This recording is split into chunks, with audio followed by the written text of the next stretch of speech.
Medicalization of TR. The health protection and health promotion model states that therapeutic recreation practitioners should help persons to gain back strength following health setbacks and to become as healthy as possible. This framework assumes that everyone wants to feel healthy and well, and that such feelings can be achieved through structured therapeutic activities, recreation, and leisure. So, how has therapeutic recreation become medicalized?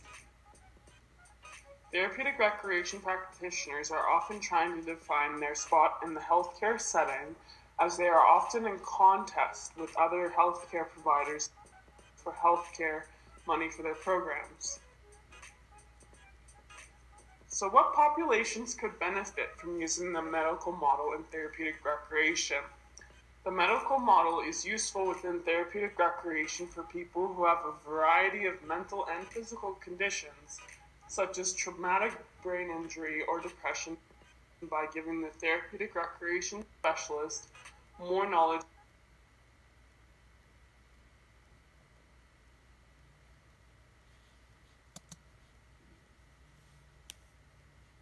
traumatic brain injury or depression by giving the therapeutic recreation specialist more knowledge on the condition. This may assist the client in achieving a higher level of physical or mental functioning. One good thing about the medical model is that certified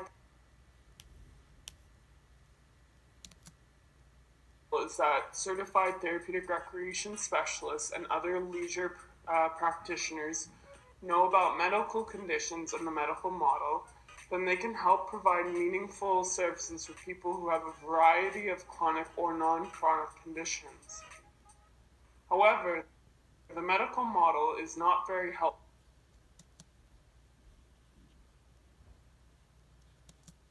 The medical model is not very helpful in therapeutic recreation. If therapeutic recreation specialists only focus on health improvement, they may other wellness They may also neglect the other wellness domains of social, psychological,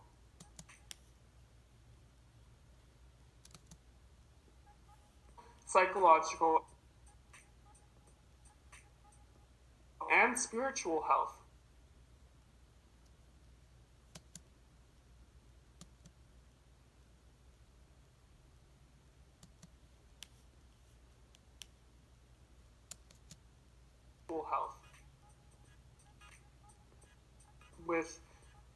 Which could have led to higher levels of autonomy and integration. When therapeutic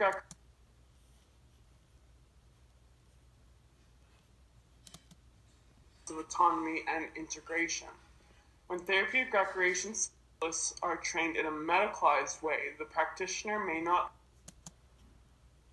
and integration. When therapeutic recreation specialists are trained in a medicalized way, the practitioner may not learn best practices, including client learning, interprofessional collaboration, and the wellness of clients. We've been learning about some interesting stuff in class lately. I know, like about the history of TR. I honestly didn't even know about that kind of thing. Yeah, the shift is very interesting from medicalization. Yeah, I agree. It's amazing to think that way back in the 20th century, TR began as more of a medicalized sort of care practice. Yeah, and it was like mainly about eliminating like disease and illness for people and not kind of thinking about them as a whole. Yeah, but then the social reformists came in and decided that we should be more about the person-centered care. And they started the whole shift. And it became more community-centered. It's a lot better than just using the medical model. Another interesting fact is that following World War I and II, the population of recreation grew within communities, and then the focus shifted from only addressing the social needs to providing recreation opportunities to the public.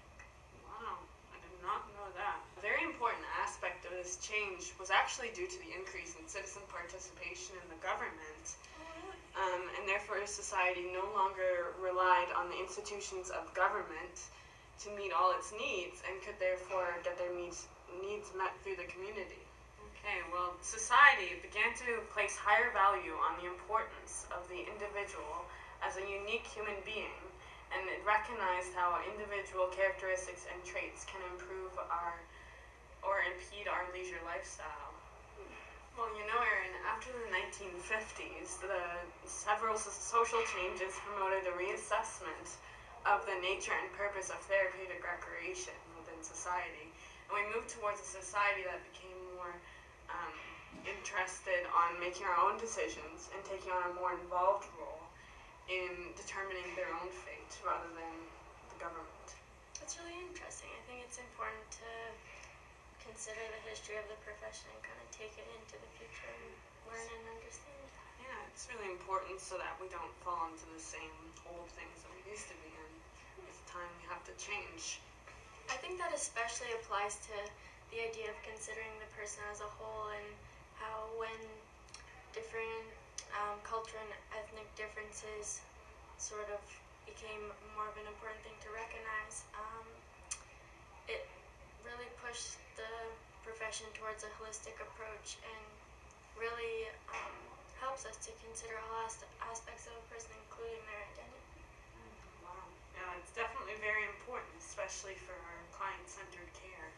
So yeah, recently the criteria has evolved within recreation and leisure, and this no longer exclusively defines like how we're supposed to practice anymore. And these societal changes have also kind of forced our practice to our profession to reconsider like our mission and purpose, and it really called the shift in medicalization into question.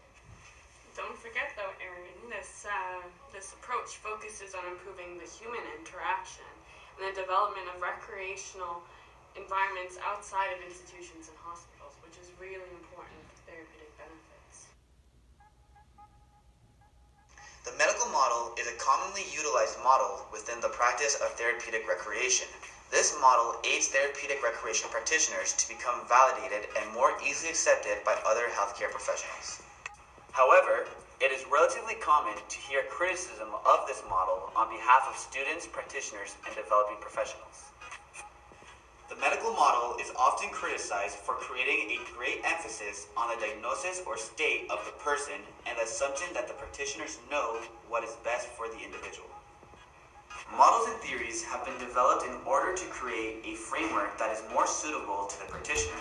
Thus, the practitioners should try to promote a holistic approach which places a greater emphasis on the individual's growth, well-being, and personal development.